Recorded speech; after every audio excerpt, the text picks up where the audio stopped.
You know, it's amazing the things that we can do nowadays with technology. And I don't know if you've heard about the Bionic Eye. And those of you that are closer to my age, when you hear the word Bionic Eye, you may think of the $6 Million Man. Remember? Oh, and when you think of something bionic, you think of it as being something superior. But as I understand it, they have created a way for people that have been struck blind to be able to see, even if they've lost their eye. They can actually, they got this little machine that actually takes the information from an artificial camera and sends it directly into the brain. So even it bypasses the optic nerve, and it's just amazing what they can do. But as I understand, it's nothing like the original equipment. And so even with this amazing technology, they're able to see outlines of things in black and white, but not color yet. They can't see the features of your face, but they can actually see enough to where they can tell that you're there and be able to get around. What a wonderful thing it is to be able to see, and that's what this morning's text is all about, is truly seeing. And part of the problem that Jesus was dealing with was people that could see but really couldn't see. I came across this article written a long time ago by a woman who could not see. Most of us probably have heard the name Helen Keller before. And listen to what she says. She says, "Now and then I have tested my seeing friends to discover what they see. Recently I was visited by a very good friend who had just returned from a long walk in the woods, and I asked her what she had observed. 'Nothing in particular,' she replied. I might have been incredulous had I not been accustomed to such responses. For long ago I became convinced that the seeing see little." And she goes on to write, "At times my heart cries out with longing to see these things. If I can get so much pleasure from mere touch, how much more beauty must be revealed by sight. Yet those who have eyes apparently see little." And she goes on to write later in the article, "If I were the president of a university, I should establish a compulsory course in, quote, how to use your eyes. Oh, the things that I should see if I had the power of sight for 3 days." Oh, part of the problem is that some of the folks that Jesus was talking to, they could see, but they really could not see. And Jesus, part of His ministry was to bring sight to those who could not see. And of course, we understand that to be a spiritual sight, being able to really see what's important in life. And the text we're going to be looking at this morning comes from John chapter 9, if you want to turn there. And what we're going to be looking at reminds us of what Jesus' work is all about. And so the we're going to look at the first paragraph here and notice how Jesus focuses our sight. John chapter 9. "As he went along, he saw a man blind from birth. His disciples asked him, 'Rabbi, who sinned, this man or his parents, that he was born blind?' 'Neither this man nor his parents sinned,' said Jesus, 'but this happened so that the works of God might be displayed in him. As long as it is day, we must do the works of him who sent me. Night is coming when no one can work. While I am in the world, I am the light of the world.' And after saying this, he spit on the ground, made some mud with the saliva, and put it on the man's eyes. 'Go,' he told him, 'wash in the pool of Siloam.'" This word means sent. "So the man went and washed and came home seeing." And as I look at this text, I'm reminded that one of the things that Jesus emphasizes here is that we should not get so involved in peripheral things that we forget about and lose focus on the things that are really important. And you notice as they were walking along, they saw this man that was blind from birth, and the disciples asked a question. Who sinned? Did he sin, or did his parents sin? And the rabbis and the philosophers of the day would engage in such questions. And I don't know if you realize, as I came to a startling revelation on this text, because sometimes it came up and said, well, did God strike that person blind just so for this particular reason? I don't know if you realize the Greek language has no punctuation and no capitals in it. And some of you have translations that actually show the words that were supplied by the translators that were not in the original text in order to try and interpret or smooth out the English. If you're reading the New American Standard Bible, it reads like this: Jesus answered, "It was neither that this man sinned nor his parents, but it was so that the works of God might be displayed in him. We must work the works of him who sent us as long as it is day. Night is coming when no man can work." And you notice some of the words in the text are in italics. And the reason they're in italics is because they were not in the original Greek text. The translators supplied those words to try and smooth out the English. If you're reading the New American Standard, the American Standard, and the King James, all of those translations do this.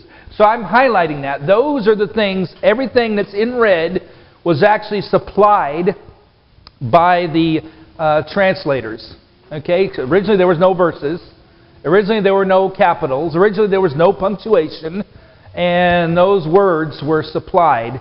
Now if you were to take those words out, let's read this again. Okay? Jesus answered, "Neither this man sinned nor his parents." Okay, I'm going to stop right there. "Neither this man sinned nor his parents." Who sinned? This man or his parents, that he would be born blind? Neither one of them sinned. But, Jesus said, "So that the works of God might be displayed in him, we must work the works of him who sent me as long as it is day." Neither one of them sinned, but that's not the issue, Jesus said. We have a job to do, and it's not to get bogged down in some of these theoretical questions. We have a job to do. We must work the works of him who sent me. And so Jesus is reminding his disciples not to get sidetracked in other things and leave the work of God undone. I looked up the word distraction, and that's probably a good picture of the word distraction. I looked it up in the Oxford English Dictionary, and it says to prevent someone from concentrating on something or to divert attention from something. And it gives a history of the word and what it originally meant. And it originally meant, that word distract meant to pull in different directions. Isn't that kind of a good picture of being pulled in different directions? We can get distracted and lose our focus on the things which God considers really important. And so what do you do if you feel like you're being distracted? Well, let go and take hold of Christ and be led by Him. The disciples are following Jesus around, and He's showing them what it means to be focused on the work of God. So the question I ask myself is, what sort of things divert my attention from His purposes? And I realize we have a lot of things we're involved in. We have a lot of activities in our life, and most of them are probably not bad activities. Matter of fact, there's nothing inherently bad in most of what we do. Grappling with this question the disciples asked is not a bad thing to do either. In fact, that's part of what we do when we ask questions and we go to God's Word and we mull over these things. But if I let that distract me from doing God's work, then it can wind up becoming something detrimental. We need to be led by Christ and His purposes. What is His purpose? What did He say? While I am in the world, I am the light of the world. His purpose is to bring light. His purpose was to bring sight to people so that they could come to Him and be reunited and reconciled to God. And so our next point is Jesus does and can gradually bring sight. And it may be kind of strange to use that word gradually, but let's go ahead and continue to read, because sometimes it takes a while before full sight and full insight comes, and that's exactly what happens in this story. So we continue to read in verse 8. His neighbors and those who had formerly seen him begging asked, "Is this the same man who used to sit and beg?" Some claimed that he was. Others said, "No, he only looks like him." But he himself insisted, "I am the man. They're looking at this man. He had been blind from birth. And you know what's amazing about the fact that he received his sight? Have you ever heard of anyone, maybe through some sort of procedure, maybe that have been blind all of their life, and now they have given them sight, and for the first time they see, and they don't know what it is they're seeing? They don't know what to make of the images they're seeing. They have nothing, no frame of reference. They don't know, looking at an apple, that that's an apple unless they touch it and then they recognize it. But they don't know what it is they're seeing. And there's no indication that anything like this was happening to the man. When Jesus gave him sight, when Jesus healed him, he was whole from the very beginning with his sight. But the interrogation begins. Is this the same guy? Verse 10. How then were your eyes opened, they asked. He replied, the man they called Jesus made some mud and put it on my eyes. He told me to go to Siloam and washed, so I went and washed, and then I could see. Where is this man? They asked him. I don't know, he said. And so they began to ask questions, they began to interrogate him, and it becomes more and more intense as time goes on. And at this point, he really doesn't know much about this man that healed him. I do know it's the man that they called Jesus. Let's continue reading. Verse 13. They brought him to the Pharisees. And they brought to the Pharisees a man who had been blind. Now, the day on which Jesus had made the mud and opened the man's eyes was a Sabbath. Therefore the Pharisees also asked him how he had received his sight. He put mud on my eyes, the man replied, and I washed, and now I see. Some of the Pharisees said, this man is not from God, for he does not keep the Sabbath.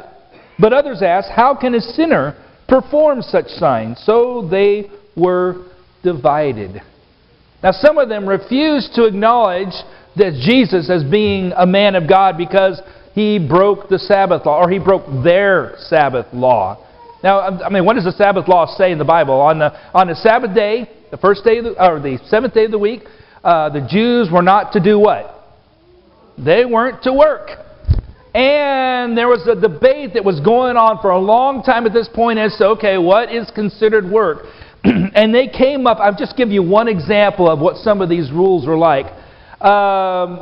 You were not allowed to practice medicine on the Sabbath, okay? And because if you were to practice medicine, you were working. And so let's say somehow you injured yourself on the Sabbath day, and now you're bleeding. You were allowed to put a bandage on your wound. That was fine. You could do something to keep that wound from getting any worse. But you could not put any medicine on the bandage and put it on your wound, because if you were to improve your condition, you have just worked and you've sinned against God. So those are some of the rules that you had on the Sabbath.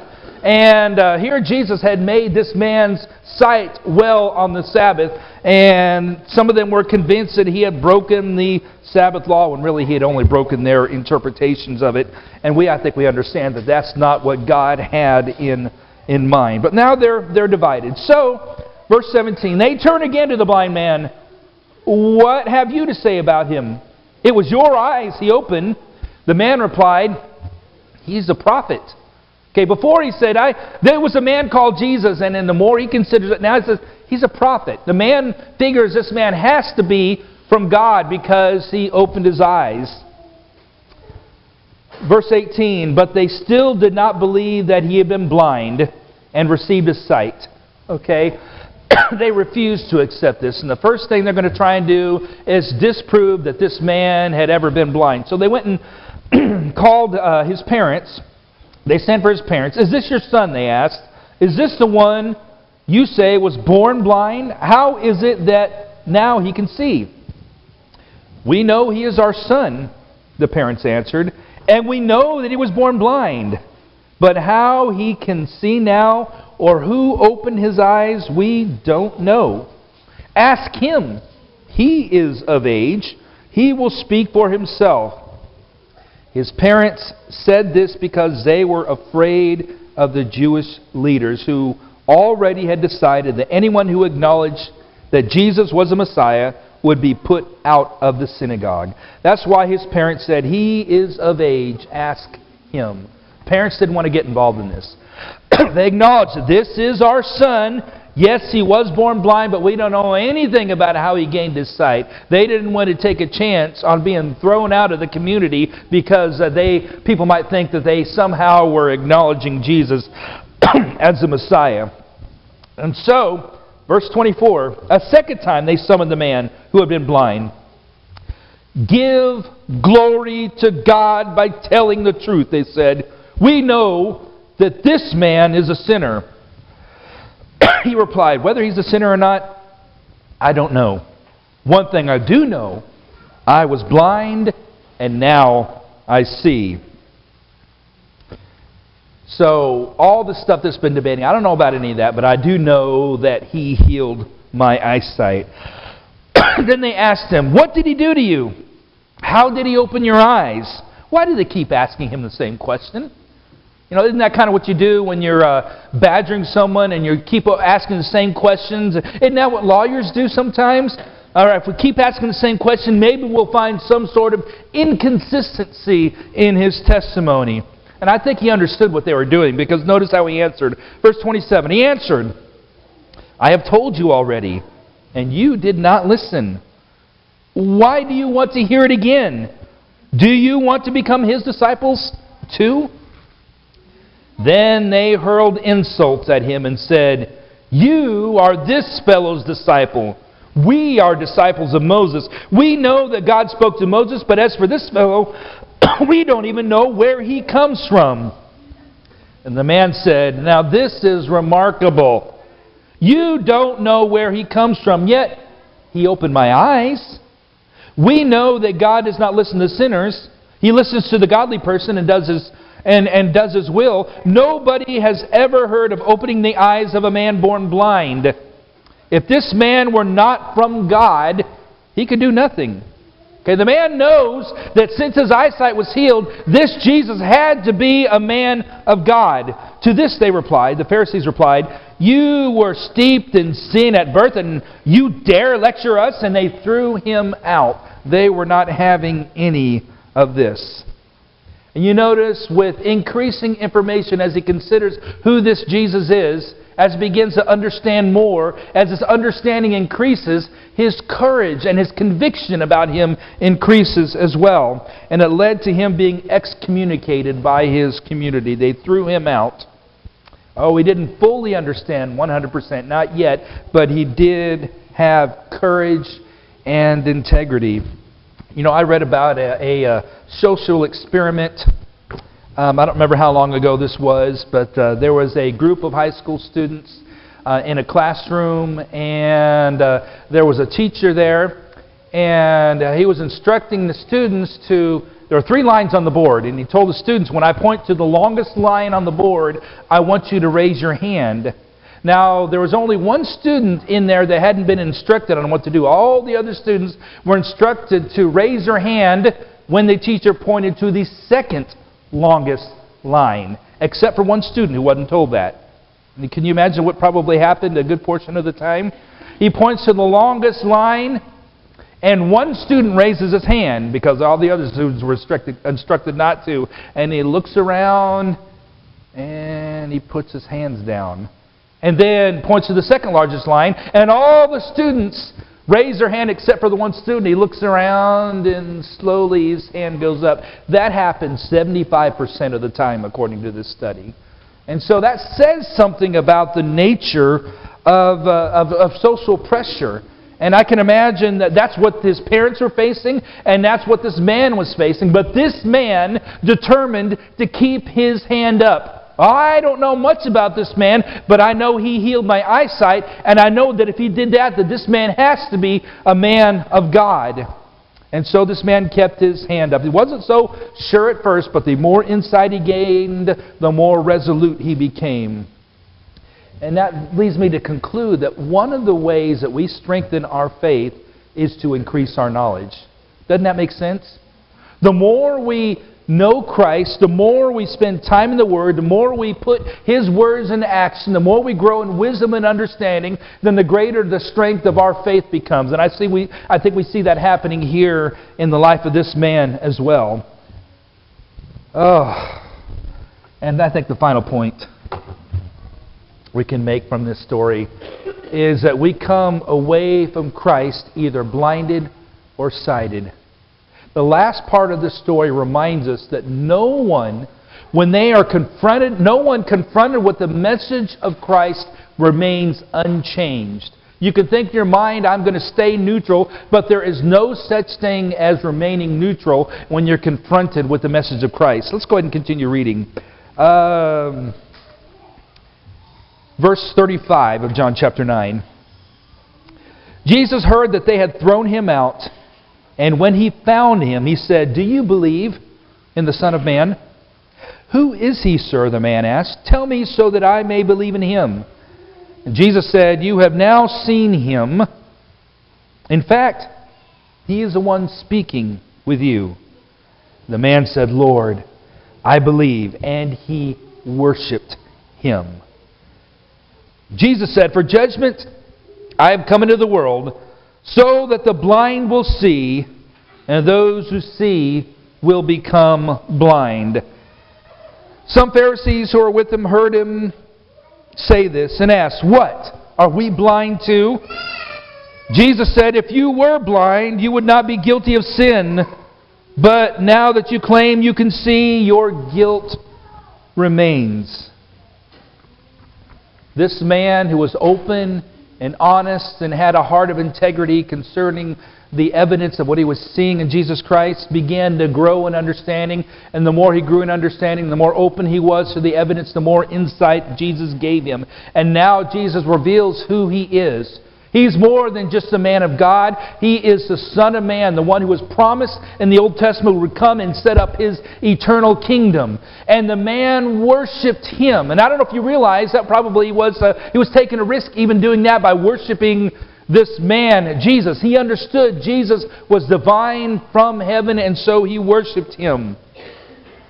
Now he's going to continue to grow in insight. But notice what happens with the Pharisees. Just the opposite, right? Those who refuse to accept where the evidence leads, those who refuse to accept the conclusion, they are now blind. And this text reminds us that their blindness was a willful blindness. It wasn't from ignorance. I mean, this man's blindness at the beginning was from ignorance, but their blindness is no longer from ignorance. Their blindness is from rebellion. And so now, spiritually, they are like this man was at the very beginning, and they did so willfully. Unlike the man who had accepted Jesus and worshipped him, their sin remains because of their willful blindness. You know, someone once compared human hearts to either clay or butter. If you were to expose some clay to the light of the sun, what winds up happening to the clay? I mean, at first it's soft, you can mold it, you can turn it, but if you expose it to the light of the sun, it gets harder and harder and harder to the point where it won't budge anymore. And it becomes frozen in that particular shape. Now, if you were to take butter out of the refrigerator and you try to spread it, nothing happens, right? I mean, you can't spread it at first, so you set it out. And if you take butter and you set it out in the light of the sun, what happens to butter? It begins to get softer and softer, becomes pliable, and you're able to use it. And that's kind of the way it is with the human heart when it's confronted with the light of Christ. The human heart, when it's confronted with the message of Christ, is either going to become one or the other. There is no in between there. You either become harder or you become softer. And these Pharisees decided they were going to reject anything that Jesus said in spite of the evidence that he gave. And so now their heart had become hard, and now they are blind. Oh, so am I going to be clay or am I going to be butter? I will not remain unchanged when confronted with the light of Christ, when confronted with his message. If I am open and honest as this man was, I may not understand. I may struggle with what is trying to understand. But if I'm open and honest with integrity, then Jesus, as he did for this man, will continue to give us more light and more understanding.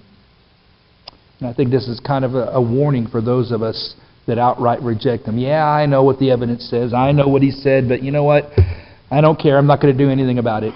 And when I do that, my heart becomes harder and harder. And the danger is it becomes so hard that it becomes nearly impossible for anything to be done with my heart. What am I going to be like? Who am I going to be like? Going to be like the Pharisees, rejecting Jesus, or am I going to be like the parents? I'm afraid, and so I'm not going to say anything about this Jesus, or am I going to be like this man and leave my hand up, even if everyone else leaves their hand down? I don't know much, but I do know that this Jesus came from heaven to earth. I do know that He was crucified on the cross. I do know that they buried Him. I do know that they raised Him up from the grave, that tomb was empty. I may not know much else, but I do know that. I do know that He is the Son of God. And if I know that, then I'm ready to commit to Him and to be baptized, and He'll wash away all of my sins.